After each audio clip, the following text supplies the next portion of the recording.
রীতিমতো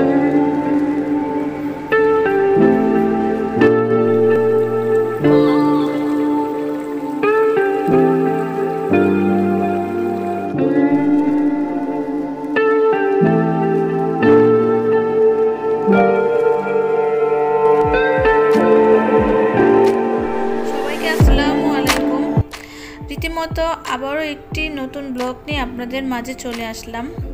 আশা করি যে যেখানে আছেন সবাই খুব ভালো আছেন। আলহামদুলিল্লাহ আজকে আমিও খুবই ভালো আছি। তো আমরা অনেক সময় বাড়িতে পোলাও রান্না করি, অনেক সময় মেহমানদের জন্য পোলাও রান্না করি, আবার অনেক সময় নিজেরা খাওয়ার জন্য রান্না করি।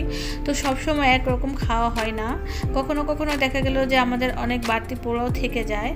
তো সেগুলো পরবর্তী দিন বা পরবর্তীতে খেতে খুব একটা ভালো লাগে না। আর তাছাড়া ওই পোলাওগুলো খেতে একটা কোনো ভালো একটা তরকারি, বিশেষ করে মাংসের তরকারি হলে ভালো হয়।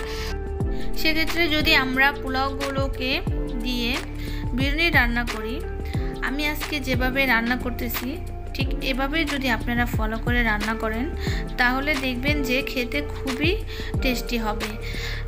আর মনে হবে না যে এটা পোলাও দিয়ে বিরিয়ানি রান্না করা হয়েছে।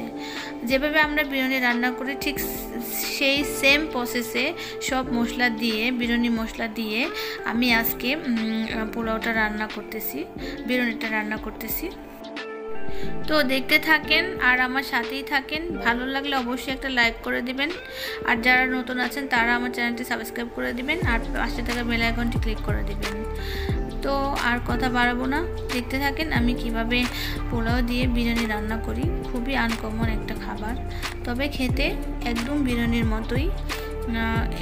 একটু মনে হবে না যে পোলাও দিয়ে বিরিয়ানি রান্না করা হয়েছে, বরং আপনারা যেভাবে বিরিয়ানি রান্না করে খান অনেকটা ঠিক সেম মজাই পাওয়া যায় এটা।